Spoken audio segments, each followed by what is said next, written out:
I discovered in my husband's messages that he told his friend he misses his sweetheart from college, so I confronted him, but he insisted I was overreacting. Hello everyone, I never imagined I would be sharing something like this, but I need to let it out. My husband and I have been married for 6 years. We met in our late 20s, and everything about our relationship felt right, or at least, that's what I thought. We built a life together, supporting each other through career changes, family struggles, and all the mundane but meaningful moments of marriage. I believed we had a strong foundation, one built on trust and love. But now, I'm not so sure. Because a few nights ago, I saw something that shattered the way I see him, and maybe even our entire relationship. It started innocently. My husband had left his phone on the couch while he was in the shower, and a message popped up. I wasn't snooping, I swear I wasn't. But the screen lit up, and I saw his best friend's name. Something about the preview caught my attention. It was just a few words, but they were enough to make my stomach drop. Man, do you ever think about her? I froze. I knew I shouldn't invade his privacy, but my hands moved before my mind could stop them. I opened the chat, and there it was. My husband's reply. Of course I do. I miss her sometimes. She was my sweetheart, you know? First love hits different. Sweetheart. First love. Miss her. The words seared into my brain, each one feeling like a fresh betrayal. I scrolled up, scanning their conversation, my pulse pounding in my ears. They had been talking about college memories, wild nights, stupid mistakes, and, of course, old flames. And there, in black and white, was my husband openly admitting that he still misses a woman from his past. A woman who is not me. I felt my breath hitch as I read further. His friend asked him if he ever regretted how things turned out. My husband's response? A casual, almost flippant, nah, not regret.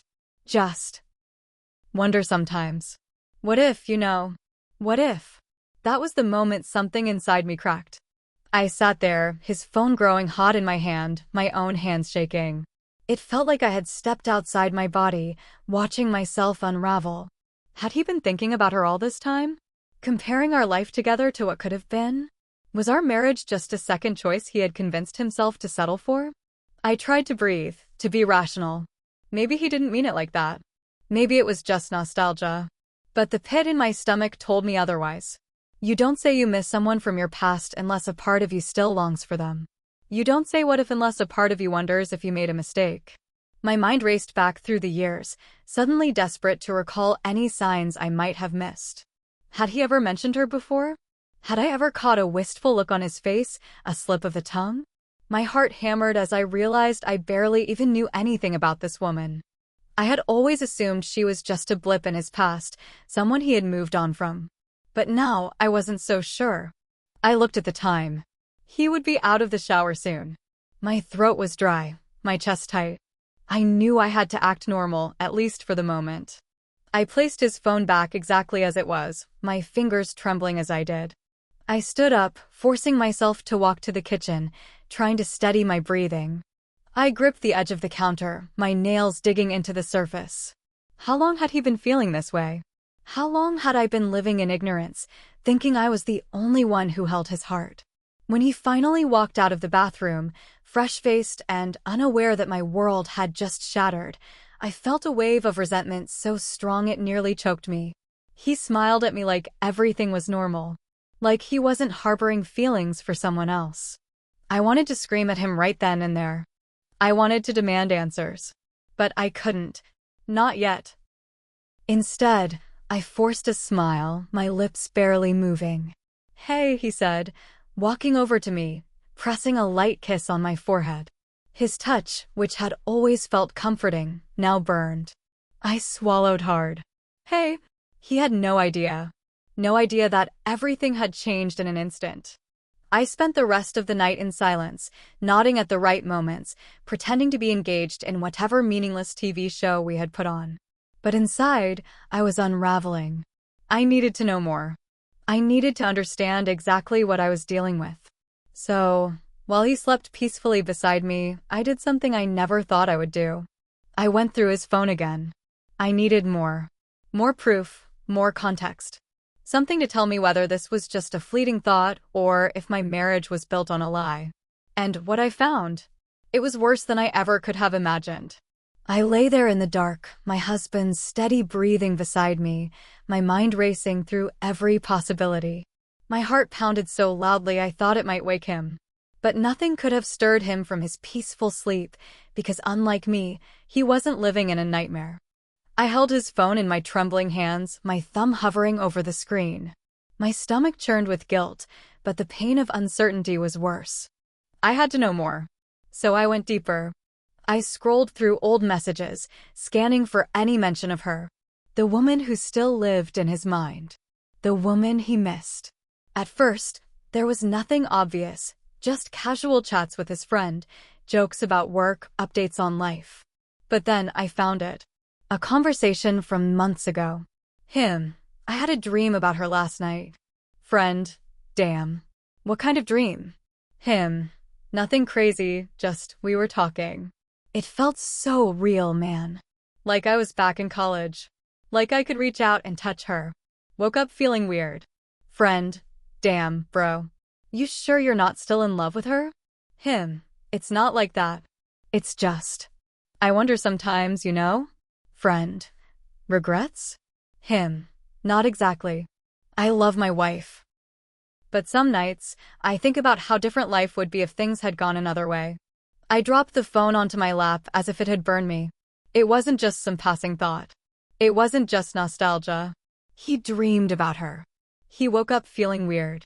And worst of all, he wondered about life with her. I wanted to shake him awake. I wanted to scream, to demand that he look me in the eyes and tell me how he could say he loved me while longing for someone else in the silence of his mind. But I didn't. I couldn't. Instead, I sat there in the dark, suffocating on the knowledge that I had never been his only choice. I had simply been the life he ended up with. The next morning, I watched him carefully, looking for any sign of guilt. But there was nothing. He kissed me good morning, stretched, and started his day like it was just another Tuesday. Like he hadn't unknowingly shattered me the night before. I could barely eat. Barely think straight. He noticed. Are you okay? You look pale. I forced a smile. Just didn't sleep well. Which wasn't a lie. I went through the day in a daze, replaying his messages over and over in my mind. It wasn't like he was cheating, but wasn't this almost worse? A betrayal of the heart? A part of him still clung to the past, while I had foolishly believed I was his everything. By evening, I knew I couldn't stay silent. The weight in my chest was unbearable. If I let this fester any longer, I would drown in it. So, after dinner, when we were alone in the living room, I looked him straight in the eye and asked, "Do you ever think about your ex?" The question landed between us like a thunderclap. His expression barely flickered. Where is this coming from? Just answer me. My voice was steady, but my hands were clenched into fists in my lap. He hesitated for a fraction of a second. Sometimes. I mean, it's normal, right? To think about people from your past? Normal. I swallowed, my throat tight. Do you miss her? His brows knit together. Why are you asking me this? Because I know you do. Silence. A long, heavy silence. Then, he let out a slow breath and leaned back against the couch. Look, I'm not going to lie to you. She was a big part of my life. I can't just erase that. I'm not asking you to erase anything, I said, my voice rising. But do you still love her? His jaw tensed. That's not fair. It's not fair? My voice cracked. It's not fair that I have to sit here wondering if I'm enough for you. It's not fair that I had to find out through your messages that you miss her, that you wonder about life with her. Do you know what that feels like? He ran a hand down his face. It's not like I want her back. It's just, memories don't disappear overnight. She was my first love. My stomach twisted. And what am I? You're my wife. I let out a bitter laugh. And that's supposed to make me feel better? Like I won some kind of prize, but you still have a part of you stuck in the past. He exhaled sharply. You're making this into something it's not. Am I? I shot back. Because to me, it sounds a hell of a lot like you're still emotionally attached to another woman. His eyes darkened. I married you. I chose you. But did you ever stop choosing her? The question hit him like a slap. His lips parted, but no words came. That silence told me everything. I stood up, my hands shaking. I need some air. Wait, I didn't let him finish. I grabbed my coat and stepped outside, the cold air slamming into me like a wall. My heart was racing, my breath uneven. I had confronted him, and he had not reassured me. And now I had a choice to make. Because if a part of his heart still belonged to her, then where did that leave me? I stood outside in the cold, my breath coming in shallow gasps, my mind spinning in endless circles. My marriage, the life I had spent years building, suddenly felt like a house of cards teetering on collapse. I wanted to run. I wanted to disappear. But instead, I forced myself to take slow, deliberate breaths, trying to steady the storm raging inside me. I had confronted him. I had laid everything bare. And his silence had spoken louder than any confession ever could. But now what? I couldn't stay outside forever. Eventually, I would have to walk back in. I would have to face him again, face the unbearable truth that had been staring me in the face all along. A part of my husband still belonged to someone else. The question was, could I live with that? After what felt like an eternity, I turned the doorknob and stepped back inside. The warmth of our home, once comforting, now felt suffocating. He was still sitting on the couch, his head in his hands.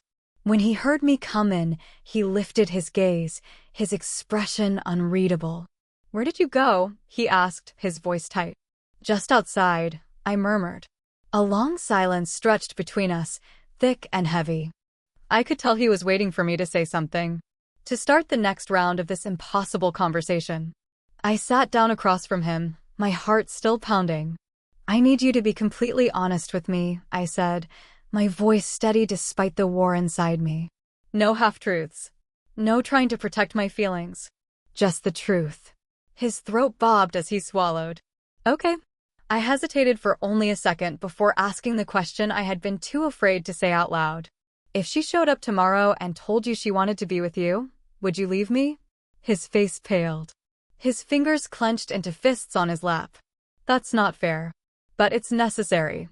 I held his gaze, my chest tight. "Would you?" He exhaled sharply, shaking his head. "It's not that simple. But it should be." My voice cracked. "It should be the easiest answer in the world." He ran a hand through his hair, his frustration clear. "I love you. You're my wife. That's my answer. That's not what I asked."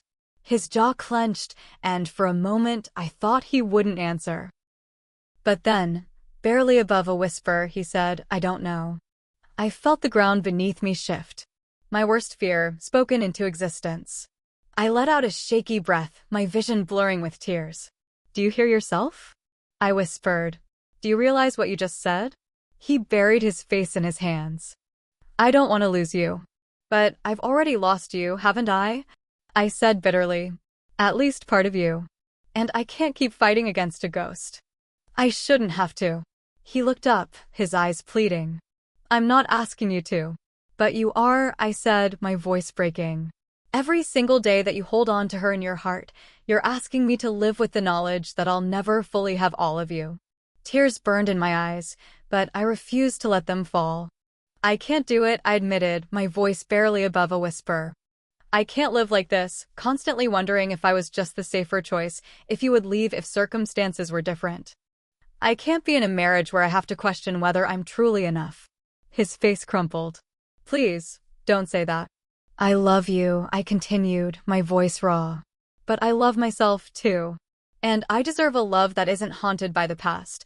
Silence. Painful. Deafening. And then, after a long moment, he whispered, "I never meant to hurt you." I believed him. I truly did. But sometimes love isn't enough. I stood up, feeling an eerie sense of calm wash over me. "I think we need time apart," I said, the words like glass in my throat. "I need to figure out if I can move past this. And you need to figure out what you really want." His eyes widened in panic. "No, please. Let's talk about this. We're talking about it." I swallowed. "But I can't stay here tonight." I grabbed my coat, my hands surprisingly steady this time. He didn't try to stop me. Maybe deep down, he knew this was inevitable. As I walked out into the night, I felt the weight of the moment settle on my chest. This wasn't how I thought my love story would go. I had believed in us. I had believed in him. But now I had to believe in myself instead. And maybe, just maybe, that was the beginning of something new.